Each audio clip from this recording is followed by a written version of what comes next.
आज मामा जी के यहाँ कन्हैया जी गए। जब मामा जी के यहाँ कन्हैया जी गए, कन्हैया जी के मन में प्रसन्नता थी, जितने ब्रजवासी थे वो भी साथ साथ थे।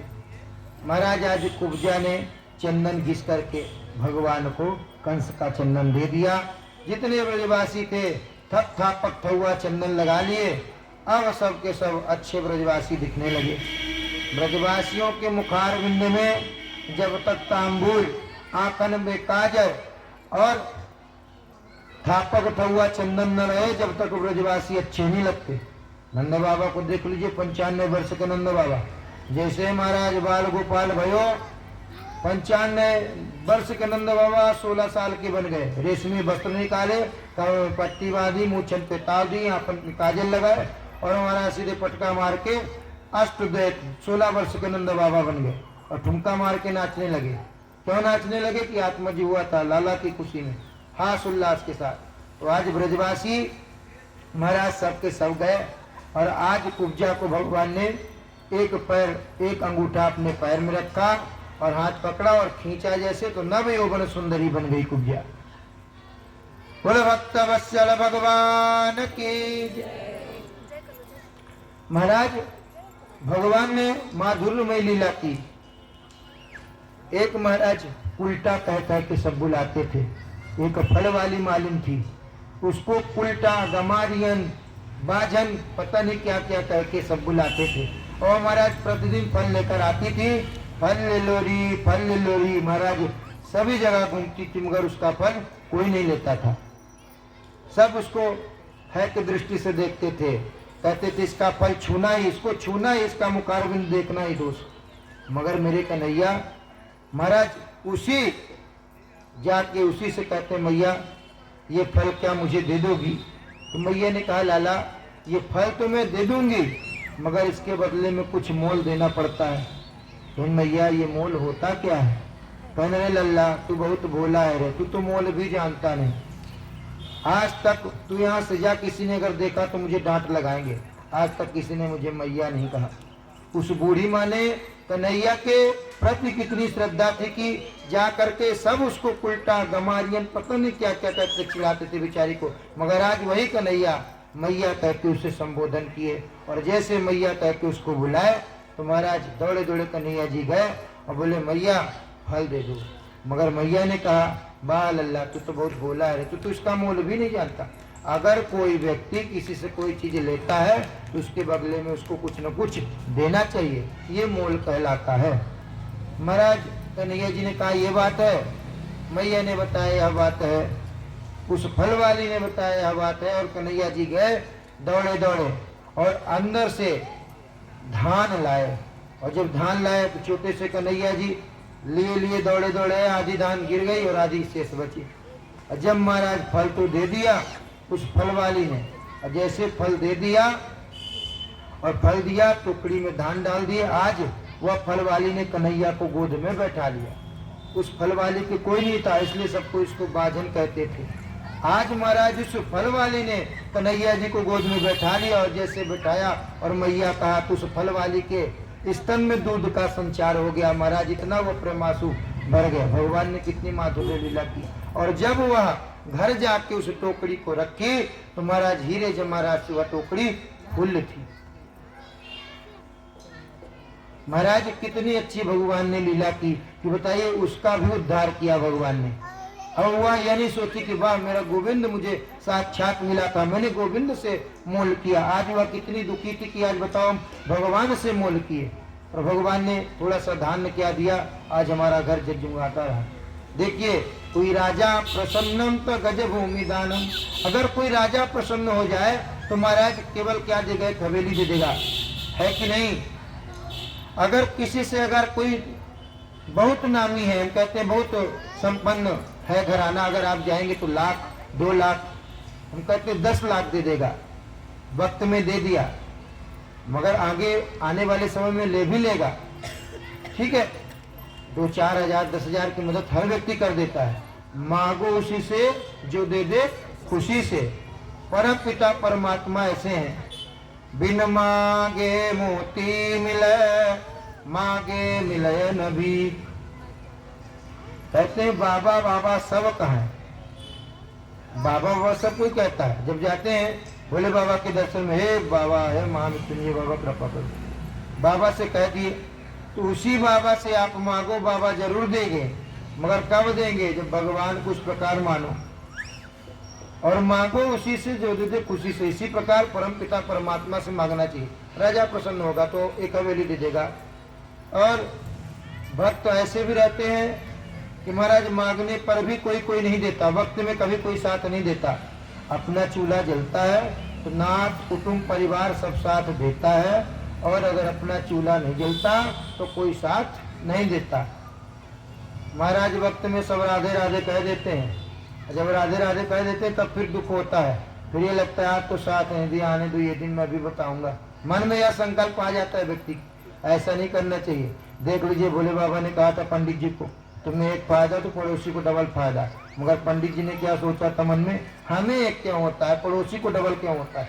अंतिम में पंडित जी ने बहुत ज्यादा वरदान मांगा, मगर ऐसा वरदान नहीं मांगना चाहिए। पंडित जी ने क्या कहा, हे भगवान, एक आंख हमारी फूट जाए, पड़ोसी की डबल आंख फूट जाए, तो ऐसा भी वरदान नहीं मांगना चाहिए। पंडित जी ने, इसलिए पंडित जी रुष्ट हो गए कि भाई भगवान ने वरदान उनको दिया, मगर उनको एक फायदा होता था और पड़ोसी को डबल फायदा होता था, इसलिए पंडित जी रुष्ट हो गए। तो ऐसा भी वरदान मत मांगो। वरदान मांगो तो सबके कल्याण के लिए मांगो कि प्रभु सब जगत में खुशी रहे, उसके पीछे मैं भी खुशी रहूं। जब ऐसा भगवान से प्रार्थना करेंगे, ऐसी वरदान मांगेंगे तो परमात्मा जरूर देगा। मगर आजकल दूसरा है, अपने लिए मांगते हैं, दूसरे के लिए कोई नहीं मांगता है। इतना समय कहाँ है। अगर कोई निमंत्रण पत्र देता है कि कल हमारे यहाँ उपनयन संस्कार है, चले आना, तो भैया पहले हमारे घर में है, वहां से खाली हो जाएंगे तो जरूर आएंगे। आज व्यक्ति अपना पहले देखता है, बाद में पराये का देखता है। यह कलिकाल की मनसा ही हो गई है। महाराज अब उपजा का भगवान ने उद्धार किया। इधर फल वाली आज इतनी दुखी हो गई, कहती बताओ गोविंद से हमने मोल किया, कितना बड़ा अपराध किया। और महाराज यह कह के रुदन कर रही थी, मगर परमात्मा ने उस गरीबी का उद्धार किया। और उद्धार क्या न करते, भगवान ने इसी प्रकार आगे चल करके महाराज जब कंस के महल में पहुंचे तो वहां कुबलिया पीठ नाम का एक हाथी मिला, उसके 1000 हाथियों बराबर बल था। और महाराज उससे भगवान का युद्ध हुआ। भगवान ने सूर पकड़ी और घुमाया, जोर से महाराज पक्का की गोविंदाय नमो नमा हो गए। जब अंदर गए तो महाराज चारूर और मुष्टिक दोनों भैया थे। और आज कंस जी जो थे तो पहलवान ही थे, और पहलवान के साथ साथ प्रबंध किए थे कि आज कनुआ और बलुआ को दोनों को चारों मुष्टिक के साथ द्वंद्व युद्ध में समाप्त करवा देंगे। और भगवान की लीला कौन जानता है। चारों और मुष्टिक दोनों कृष्ण और बलराम के साथ महाराज हाथापाई हुई। और भगवान ने जो मुष्टिका प्रहार किया कि चारों और मुष्टिक दोनों गोविंदाय नमो नमा हो गए। इधर महाराज जो कंस थे, अब बचे कंस जी तो कहाँ जाते, तो रात में सोते तो कहीं दाल में अगर जीरा डाला रहता था तो बस ये दिखाई देता था कहीं काला काला मुरली वाला आ गया, हटाओ, तुरंत महाराज दाल हटा देते। सोते जागते काला काला मुरली वाला सामने आ जाता था। वह मन में मतलब यह मन में विचार था कि वो कहीं ना कहीं मेरा काल है। कहते हैं जब इस प्रकार कंस के मन में विचार आया और कंस जी ने यह सोचा कि महाराज जब इस प्रकार सोचा और आज वही कन्हैया जी से द्वंद्व युद्ध करने के लिए तैयार हुए। और जब द्वंद्व युद्ध करने के लिए कंस तैयार हुआ तो महाराज हठात बलपूर्वक जैसे कंस कृष्ण जी के साथ युद्ध करने लगा तो महाराज आज कंस ने, भगवान कृष्ण ने कंस के केस को पकड़ा और बोला, हे मामा जी उस दिन याद करो जब आपने मेरी माँ के केस को पकड़ा था, अष्टमो गर्भो, जब महाराज आकाशवाणी हुई थी, जब देवकी मैया का विवाह हुआ था वसुदेव जी के साथ और कंस रथ में आरूढ़ होकर के छोड़ने गए थे, उतनी समय ही महाराज आकाशवाणी हुई थी कि 8वां देवकी का पुत्र तुम्हारा काल होगा। तब महाराज कंस ने देवकी के केस को पकड़ा था। और आज वही कृष्ण कन्हैया मामा जी के केस को पकड़े और बोले, मामा जी उस दिन याद करो जब आपने मेरी माँ के केसों को पकड़ा था। और महाराज केस को पकड़े और मामा जी को घुमाए और महाराज जो पटका लगाए कि गोविंदाय नमो नमः बोलो कृष्ण अर्जुन भगवान की। महाराज बस केवल 10 मिनट, उसके बाद विवाह ही होगा। महाराज आगे चल के भगवान भीष्म को नाम विदर्भाधिपति महान। महाराज विदर्भ देश के राजा भीष्मक थे और विदर्भ देश के राजा भीष्मक थे। उनकी पुत्री का नाम क्या था? रुक्मणी। और उनके कितने पुत्र थे? किसको किसको मालूम है? सबको मालूम है। कितने पुत्र थे राजा भीष्मक के? राधे राधे। 5 पुत्र थे, रुक्मी, रुक्मरथ, रुक्मकेश, रुक्मबाहु। महाराज इस प्रकार 5 पुत्र थे। और महाराज जो रुक्मणी जी थी वह बचपन से ही कन्हैया जी को वरण करना चाहती थी। और महाराज जब जब उनकी प्रशंसा सुनती थी तो मन में प्रसन्नता भगवान के प्रति छा जाती थी रुक्मणी जी के। महाराज भीष्मक राजा यह सोच रहे थे कि द्वारिकाधीश के साथ अपनी पुत्री का विवाह करूंगा, मगर इधर जो रुक्मी था इसको पसंद नहीं था। इसने कहा उस रणछोड़ भगोड़े के साथ मैं अपनी बहन का विवाह करूंगा, कदापि नहीं। पिताजी ऐसा कभी सोचना भी नहीं। चेदी नरेश गम घोष शिशुपाल। महाराज रुक्मी बोला मैं अपनी बहन के लिए अच्छा रिश्ता ढूंढूंगा। और महाराज जब रिश्ता ढूंढने जाओ तो बेटी जितनी पढ़ी लिखी हो उस प्रकार बालक भी होना चाहिए, क्योंकि आजकल ऐसा हो गया कलिकाल में रिश्ते नहीं अपितु सौदे होते हैं। जहां सौदा पट जाए वही समधी बन जाए। बात सत्य की नहीं? हमने कहा इतना देंगे, सामने वाला का इतना नहीं, इतना लेंगे तब हम अपने बच्चे का विवाह करेंगे। मजबूरी में माता पिता है, भाई बालक भी अच्छा चलो दे देते हैं, हटाओ। महाराज आपस में मंत्रणा की और दे दिए, सोचे ना समझे। पहले परख लेना चाहिए सामने वाला हमसे मिलता जुलता है, हम जैसा परिवार है कि नहीं है। मगर समझे नहीं, जहाँ देखे 4 व्हीलर है, बंगला तो अच्छा है, चलो कर देते हैं बेटी का विवाह, बच्ची हमारी खुशी रहेगी। अरे बच्ची का भी राय ले लो, जीवन की बात है, बच्ची क्या चाहती बच्ची से भी पूछ लो। माता पिता है ठीक है, मगर जीवन तो बच्ची को व्यतीत करना है। बच्ची की क्या राय है उस पर जाओ, और जब बच्ची कह देगी कि ठीक है तो फिर यस कर दो। अभी तो ऐसा नहीं, जहाँ सौदा पट जाए वही संधि बन जाए। आजकल कलयुग में यह है। महाराज अब राजा भीष्मक तो सोचे थे कि द्वारिकाधीश के साथ विवाह करूंगा। रुक्मी बोल दिया अच्छा रिश्ता बहन के लिए मैं ढूंढूंगा। चेदी नरेश के बेटे दमघोष शिशुपाल के साथ विवाह करने के लिए तैयार हो गया। पिताजी से बोला पिताजी आप सठिया गए, आपकी बुद्धि काम नहीं करती, भजन करो घर में, मैं अपने बहन के लिए अच्छा रिश्ता ढूंढ लूंगा। अब पिताजी बोले ठीक है बेटा, जैसा समझ में आए देख लो। गया शिशुपाल के संग विवाह तय कर दिया। बोला पिताजी परसों बारात आ रही। पिताजी बोले ये क्या बात? परसों बारात रही, तैयारी हो गई सब, परसों बारात आ रही। महाराज जैसे इस प्रकार बताया परसों बारात आ रही, तो राजा भीष्मक दुविधा पड़ गए, भैया तैयारी कुछ नहीं, अब परसों बारात आ रही। अब इधर रुक्मणी जी बहुत परेशान थी, क्योंकि वरण तो कन्हैया जी को करना था, बचपन से मन में आता। दौड़ी दौड़ी गई, और जैसे दौड़ी दौड़ी गई तो किसके पास गई? भाभी जी के पास। रुक्मी, रुक्मरथ, रुक्मकेश, रुक्मबाहु। महाराज 5 पुत्र थे। भाभी के पास गई, और जैसे भाभी जी के पास गई तो रुदन करने लगी। भाभी जी से रुक्मणी जी ने सारी व्यथा कथा सुनाई। भाभी जी ने कहा अभी भी समय है, कोई बात नहीं, ऐसा कुछ करो कि सब कुछ ठीक हो जाए। रुक्मणी जी ने विचार मंथन किया। महाराज आज भाभी जी ने कहा आज ब्राह्मण देवता को बुलवाई रुक्मणी जी, और ब्राह्मण देवता से एक पत्र लिखवा करके महाराज रुक्मणी जी ने लिखा उस पत्र में, और लिख करके ब्राह्मण देवता से कहाँ भिजवा दिया? द्वारिकाधीश के पास।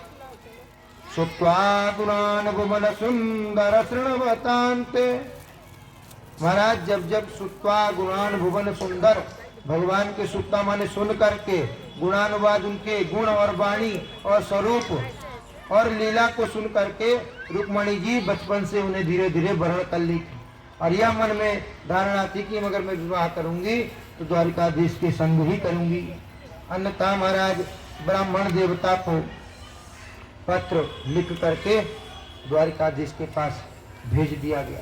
अब द्वारिकाधीश के पास जैसे महाराज पत्र गया, रात्रि का समय था, ब्राह्मण देवता रुके, पाद प्रक्षालन हुआ, महाराज भोजन हुआ, विश्राम हुआ। अब सुबह की बात थी, महाराज ब्राह्मण देवता से किस कार्य से आप आए हो? ब्राह्मण देवता ने बताया महाराज ऐसी ऐसी बात है। और रुक्मणी मैया उस पत्र में लिखती हैं कि मैं गिरजा पूजन करने के लिए जाऊंगी। जैसे मैं गिरजा पूजन करने के लिए जाऊंगी तो आप गिरजा पूजन करते समय मंदिर में मिलना और मुझे पकड़ना और लेके चल देना। सब रुक्मणी मैया ने पहले से प्लान कर रखा था। और महाराज जैसे इस प्रकार किया, कन्हैया जी को पत्र जैसे ब्राह्मण देवता दिखाए तो ब्राह्मण देवता से कन्हैया जी ने कहा कि ब्राह्मण देवता आप सुनाओ। ब्राह्मण देवता ने कहा ये अगर शासकीय अगर पत्र होता सुना देते, निजी आपका प्राइवेट है तो मैं कैसे सुना दूं? तो कन्हैया जी ने कहा ऐसा है, आजकल सभा के मध्य बैठकर हमने जो कुछ निर्णय लिया सभा के मध्य के बीच में ही लिया, आप सुनाओ। महाराज उस पत्र में लिखा था कि कोई शेर के भाग को कोई गीदड़ ले जाए, ये अच्छी बात थोड़ी। अगर आप मेरे संग अगर पति रूप में अगर प्राप्त नहीं होंगे तो मैं फांसी के फंदे में लटक जाऊंगी।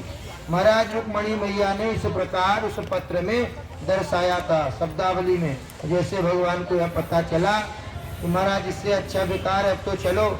रथ में आरूढ़ होके कन्हैया जी ब्राह्मण देवता चल दिए। जब दाऊ भैया को जैसे ही पता चला कि महाराज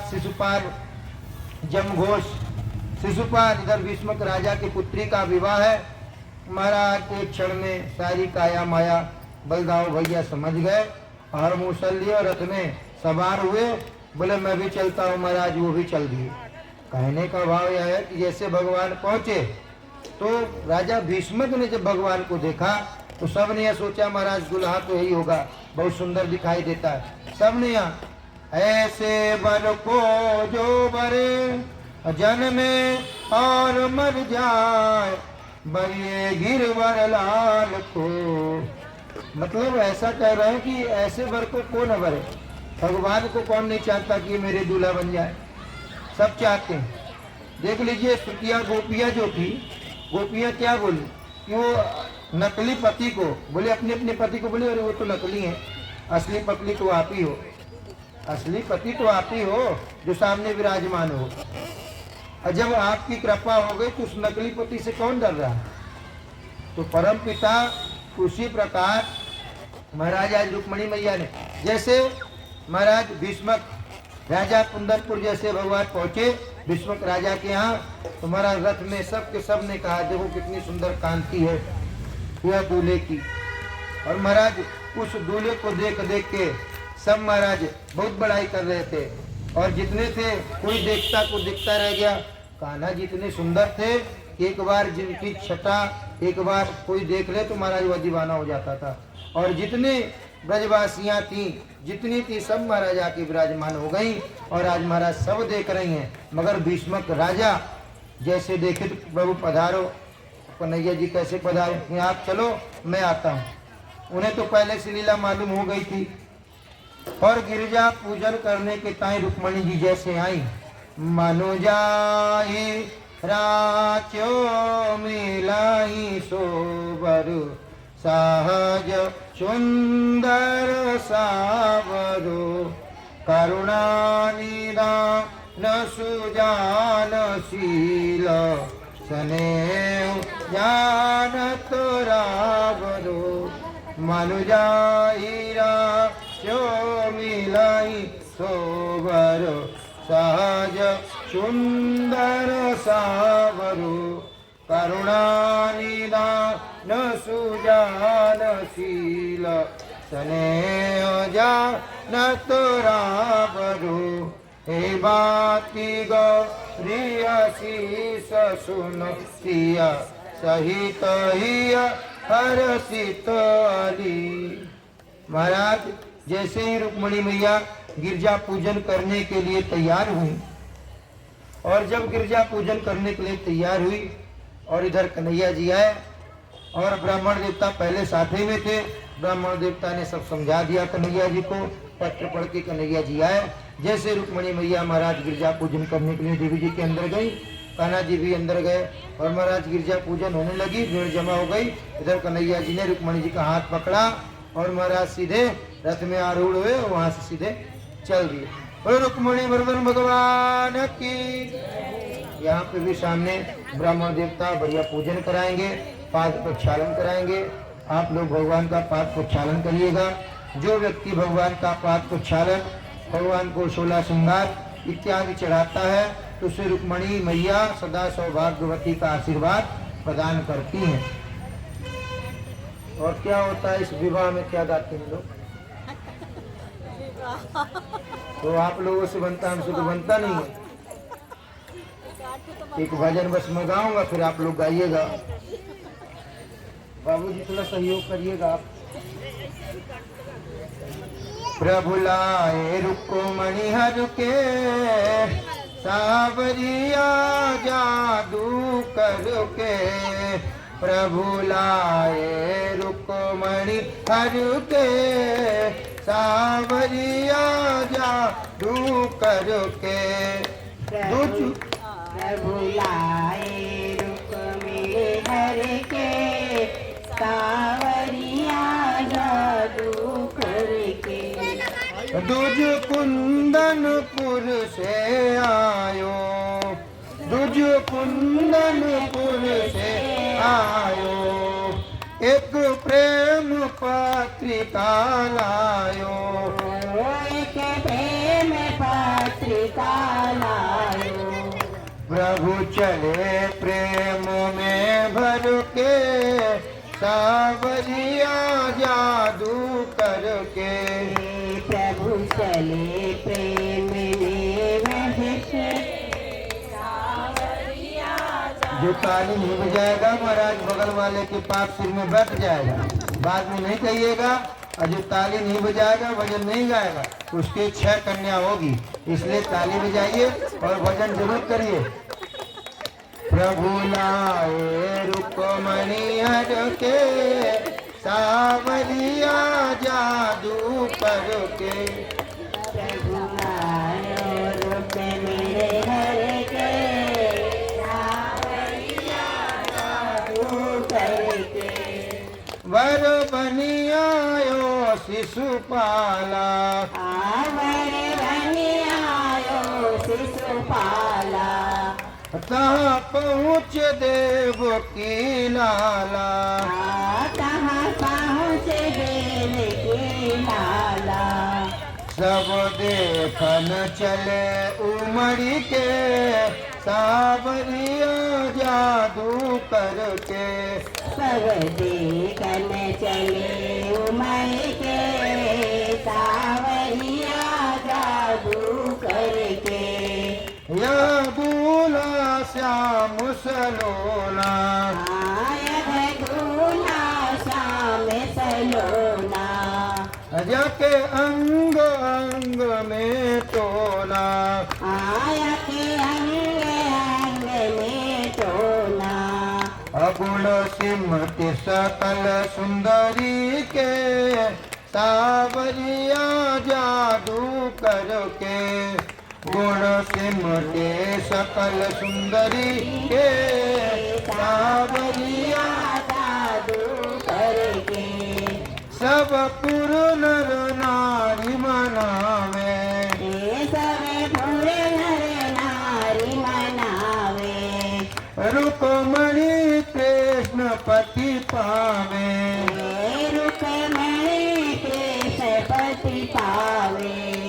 रहे सुफल मनोरथ धरि के, सावरिया जादू करके। रहे सुफल मनोरथ धरि के, सावरिया जादू प्रभु लाए रुक्मणी हर के सावरिया जादू करके। प्रभु लाए काली की सेवा कोई नहीं कर रहा। के सावरिया यहाँ तेज बढ़िया गाइए तो यहाँ तक सुनाई दे।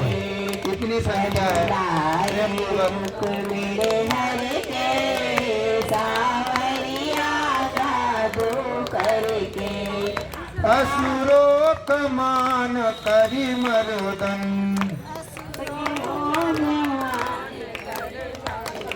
असुरों कमान करी मर्दन।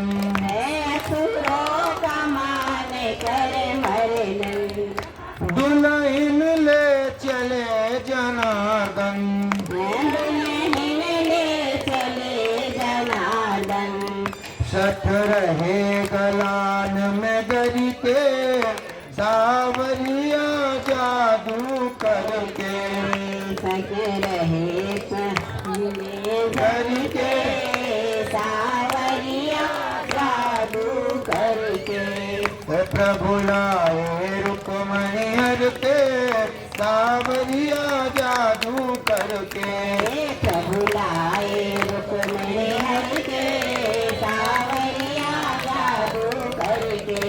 प्रभु लाए रुक्मणी हर के सावरिया जादू करके। प्रभु लाए रुक्मिणी हर के सावरिया जादू करके। सावरिया जादू करके। सावरिया जादू करके। बोलो रुक्मणी भगवान की जय। कृष्ण भगवान की जय। द्वारकाधीश की जय।